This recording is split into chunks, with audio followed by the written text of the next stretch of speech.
So I probably could spend 3 hours talking about aesthetic updates, new and emergent. There are so many areas. You have different sections here all the time. So I'm going to try to limit to some degree. I have a lot of disclosures. I'm going to talk about fillers. I'm going to talk about sutures. So there are multiple companies, including Thermi, including Sinclair, that I'll be talking about off-label for these products. So we're aging. We don't like to admit it, especially most people in this room don't like to admit it. We certainly don't want to look it. But it's not just about our face, it's also about our body. The BMI is changing. And I think if you look at what's going on, it's not just about how we look facially, it's also our bodies. And our aesthetic patients are looking to do two things. They want to be healthier, they really do. They want to treat associated conditions, be it rosacea, be it acne that affect their aesthetics.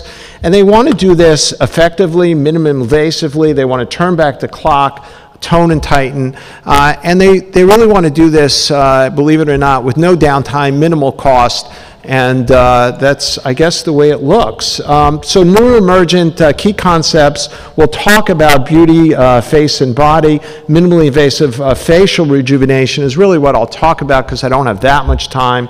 But there's also certainly minimally invasive body rejuvenation, body sculpting, and skin tightening.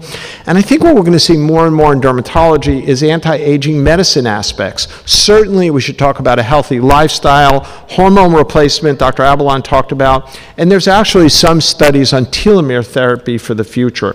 So what about our concepts of beauty? These have changed over the years. Golden ratio, we want to do symmetry, balance, and harmony.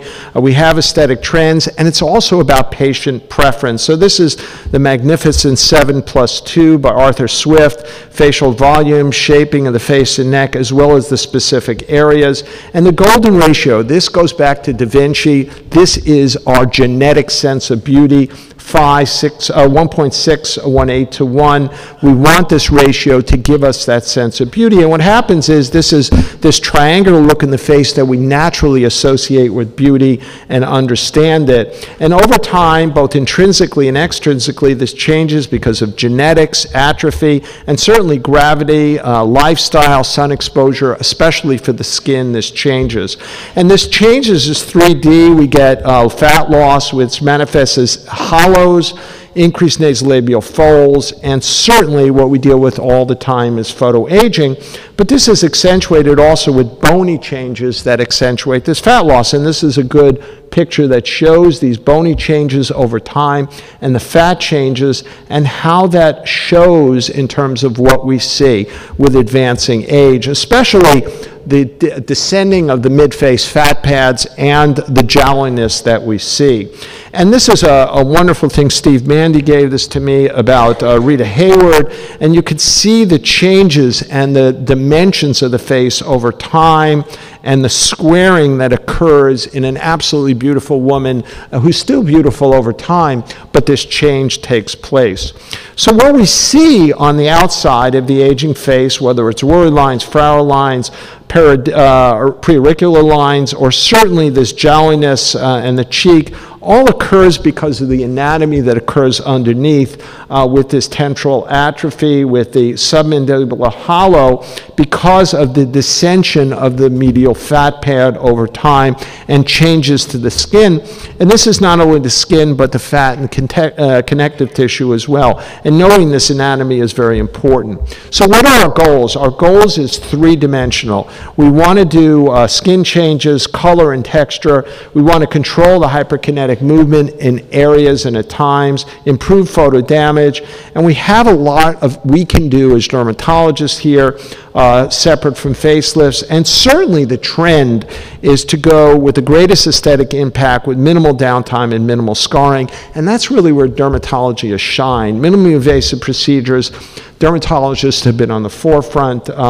We have minimal recovery, fewer risks, decreased costs, and the idea certainly that people have picked on is this lunch hour procedure. So I think that's important. But as dermatologists, we should always remember that the key concepts here are the 4 R's. We want to relax the overactive muscles with botulinum toxin, and we can actually remodel this too. Just got done, I was running back and forth with Susan Winkle And we talked about actually using botulinum toxin to remodel the face, the masseter muscle, by reducing it by just injecting a little bit of toxin. So we can actually not only relax with toxins, but we can remodel. Certainly refilling, I'll be touching on. Resurfacing can be done non-ablatively and ablatively. And then redraping, it's interesting that has typically been surgery, but we have some new options at our disposal. And you can't see this here, but you can start out with really minimally invasive like topicals, look at things such as IPLs, chemical peels, all the way to other non-invasive, and then the invasive procedures. And the nice thing about this is we probably have some new aspects of what we can use here in place of surgery. Now, one of the things that's very important, and I was lucky to just demonstrate this next door, is the importance of the mid-face. If you see that triangular area, that triangular shape that we want, the primary reason is the mid-face descends. So if we can replace the volume and bring this up, we can re-establish that triangular aspect. And this is especially in the malar area, in the malar groove, and this affects areas such as the nasolabial fold. So this is something to think about for the future. So what about the evolution? How is this changing over time? These are certainly some of the most common areas that our patients are concerned about. And remember, it's not just face, it's off face as well, the hands, the neck area, and I'm not touching on the body in this talk, but certainly our patients come in wanting changes for our body. So what do we have for this? Well, we know we have soft tissue fillers. We can use this especially for volumization as well as fine lines. There are many choices here. Some fillers, and most actually this time, contain lidocaine. And the idea here is that we want to select the right product and the right technique for what we want to achieve. And I think what's new and emergent in the future, and I'm going to touch on this, which is not available here in the US, but will be probably in a couple of years, are tunable absorbable microspheres. So these are all the fillers that are approved, HA fillers in the US. The newest ones here, Virbela, Restylane, Define, and Refine have really just been approved in the last year or so. But we have a lot of choices, and I think that's important because these all are a little different and they work in different ways. Here in the non-HA fillers, we have calcium hydroxyapatite, PMMA and PLLA, and certainly a lot of us use these as well. But if you look across the world, there are literally hundreds of fillers that are coming new every day, and some of these are going to come to the US over time, and some of these have some unique characteristics. So what is the future? I am enamored by this for the future of tunable absorbable microspheres. In Europe, this is a trade name Elan-Say. It's composed of microspheres of 20 to 50 micrometers of homogeneously suspended carriers of PCL. And PCL has been used for years in the body. It's very safe, it's absorbable, but you can tune these to be absorbed over time. So depending upon the size and the consistency of these lesions, they can be absorbed over 1 to 4 years. So these are not permanent, they're absorbed, and it's interesting because they're metabolized into CO2 and HO and water. So it's very, very easy. It's not something where you have toxic metabolites. And it also does a great job of stimulating the body's own collagen. So the idea is you inject these, you form scaffolding of your own collagen, and then gradually these absorb, but you can tune these. So here is one from Europe. This is in Germany. This is 12 months using a certain type of microsphere in terms of size and consistency. And really, it's amazing. There are very, very few, if any, AEs from this, unlike the permanent fillers that we see throughout the world. And if this changes and you change it, you can increase the time. So this is to 24 months here. So we have the ability in the future to use essentially temporary fillers, but decide what we want to do. Because as I lecture in fillers, permanent is not necessarily good when it comes to fillers because, as I showed, the face changes in time, but long-term may be very, very good. So botulinum toxins we all know about, but I want to talk about something I'm about to publish because I think it's important to understand the future of toxins by understanding the real mechanisms of how they work, which I'll call toxin postulates.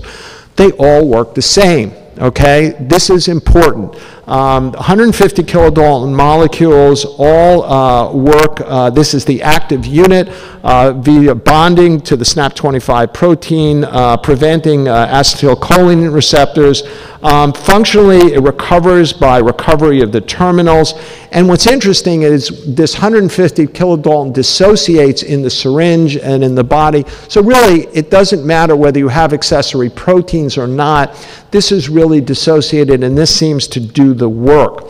Now, the simple aspect, this is a toxin-receptor relationship. So the amount of toxin that binds to the receptors are really the key aspect. And this is a mathematical model, and it just means that the potency has to do with the number of active 150 kilodalton molecules that are able to bind, and the receptors have to do with patient factors, muscle mass, receptor genetics, and age, and finally, distribution, how you get the toxin to those receptors.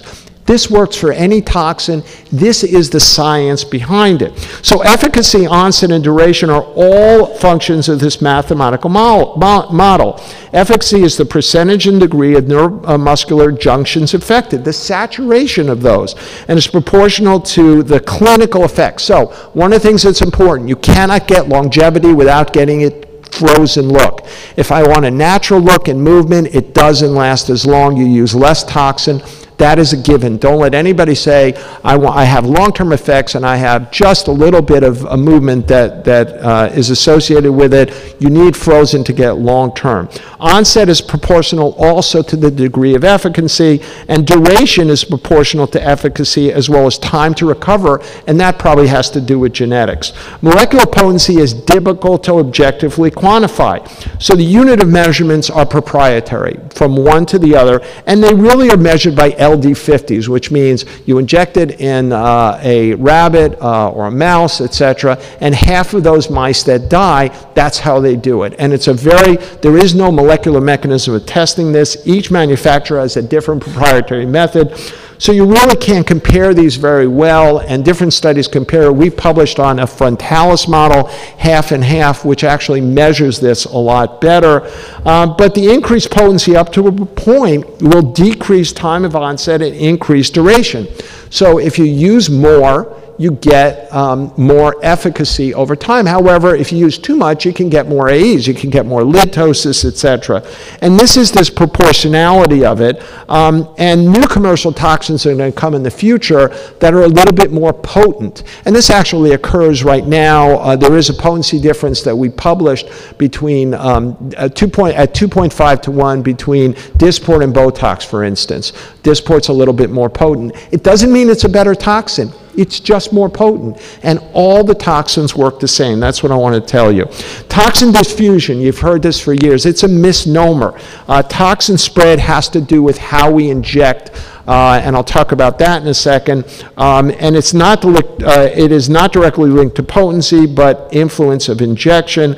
Optimal reconstitution can improve distribution. Remember that molecular model, you want to have the amount of toxin in an area equal to get the best efficacy to the number of receptors. So if you have too concentrated amount of toxin and you inject it in an area, you waste toxin. It saturates the receptors and you have nothing else around. If it's too dilute, you're not saturating the receptors. So what's optimal? Well, probably for 100 Botox units, it may be between 2 and 3 mLs of reconstitution. Finally, the number of injection sites, okay, will also have to do with the issue of improving onset, efficacy, and duration, and we've done studies on this. Fewer injection sites do not allow for optimal spread and distribution. So increased number of injection sites, even microinjection, work better. However, you have more of a risk of bruising. So it's that simple. So that's really all you have to know about toxins. You have to know the technique, but know that as the science evolves, we'll know more and more about it. So, energy-based devices. There are a lot of energy-based devices out there, a lot of new things that give us remodeling and others, controlled wound healing. Traditionally, we have laser resurfacing, radiofrequency, IPL, and all of these work in a different way. Ablative lasers still work the best for deep lines and wrinkles. No question about it. They can be fractionated, non-fractionated. You can get infections and scarring, and there is downtime. And this is the other thing. There is no magic. You can't get the best results with lines and wrinkles without downtime. It just doesn't work. That's an important aspect. Non-ablative can get us good results, but not as good as ablative on lines and wrinkles. There really aren't a lot of complications, though, with non-ablative lasers. Radiofrequency, you're going to see more and more about, both injected radiofrequency and also using microneedling. And what's interesting with radiofrequency is that's probably given some of the best results as dermatologists are doing vaginal rejuvenation, and it's safe and effective, and I'll talk about that in a minute. IPL has been around for years. What's interesting is there is now long-term data, and Patrick Bitter published some really good studies showing that if you do a series of treatment and 1 or 2 a year, the results long time are wonderful, and they did studies looking at 10 and 15 years where the patients actually, their skin looked better 10 or 15 years later than before. So constant collagen stimulation is very good for the skin. Microfocused ultrasound is another area, another tool that we have to tighten and lift the skin. And what that does is address many areas, but what's new and emergent at this time? Well, there's absorbable sutures in injectional RF that I'll talk about. So absorbable lifting sutures are a new generation of minimally invasive technology, PLLA and PLGA. It's basically Vicryl sutures, and you get a combination of benefits of lifting and volumizing. The benefits are they're absorbable, there's no barbs, they're bidirectional, they provide some immediate lift and collagenesis, and it's minimally invasive. Everybody in this room can easily do this in their office. This is called the InstaLift suture. As I said, it's basically PLGA, which is about 90%, 80 or 90% PLLA. You have these bidirectional cones, and it is 510K approved for mid-face suspension. And we're actually using it off-label because you do not need to use a permanent suture here. This is all absorbable. It's a 20-minute procedure. I think at this section right now, Susan's doing this in the other room, Susan Winkle. It takes about anywhere from 20 to 45 minutes. Mid-face is the main area of using. So the procedure is we essentially evaluate the patient. We put in a little lidocaine just in the areas where we're putting in the suture and where the suture is coming out, and I'll show you that. And essentially we put the suture in, we cut it, we lift the skin a little bit there, and we leave it in place. And it's very simple. There's very little downtime. These are the mid-face areas that we primarily do. And as I said, the suture goes in the skin, in the subcutaneous tissue, which does not hurt and does not bleed. There are no vessels. You anesthetize with a little lidocaine the place you're putting the suture in and where you're removing it. You see these bidirectional cones. You go in the same hole, and essentially you put the other area through. Again, it takes a little bit of learning, but it's very simple. All dermatologists can do this. And then essentially you pull it through, and you can have one area and then move the other area to lift and reposition in a vector area. Let me go. There we go. So this is what you see. This is the outline. This is what you see immediately, and this is what you see day one. This is not a lot of downtime at all. We have to tell the patients not to move around the face for a few days, but that's about it. The beauty of this, and they just did a great study out of this in Europe, you get significant collagen stimulation, and this collagen stimulation can continue more than a year. So you're really getting a volumizing effect. And you can see this in a study we did. You can see the area here. Remember, we didn't inject any fillers, but what you're seeing here in this Canfield image is a lifting that you're seeing here. So you can see all these areas both clinically and then lifting volume here, lifting here, lifting here. And you can see this beautifully at 3 months. I believe you can see the improvement in the skin texture and a natural lifting and revolumizing. You can see the natural lifting and revolumizing here, and the patients really appreciate this. You can see the change in the texture of the skin as well, which improves over time, and this shows a combination of both. So this is something it's easily learned that is available now. Now, injectable RF, I think, is another thing that we can do as clinicians. This is the Thermi system here is one aspect, and the idea is to adjust the temperature with a little cannula that we'll use to both remove fat and tighten skin. And the tip of this cannula can give you feedback on exactly the right temperature that we want to use. And for fat, we want to be probably 45 to 70 degrees, probably about 55 to 60.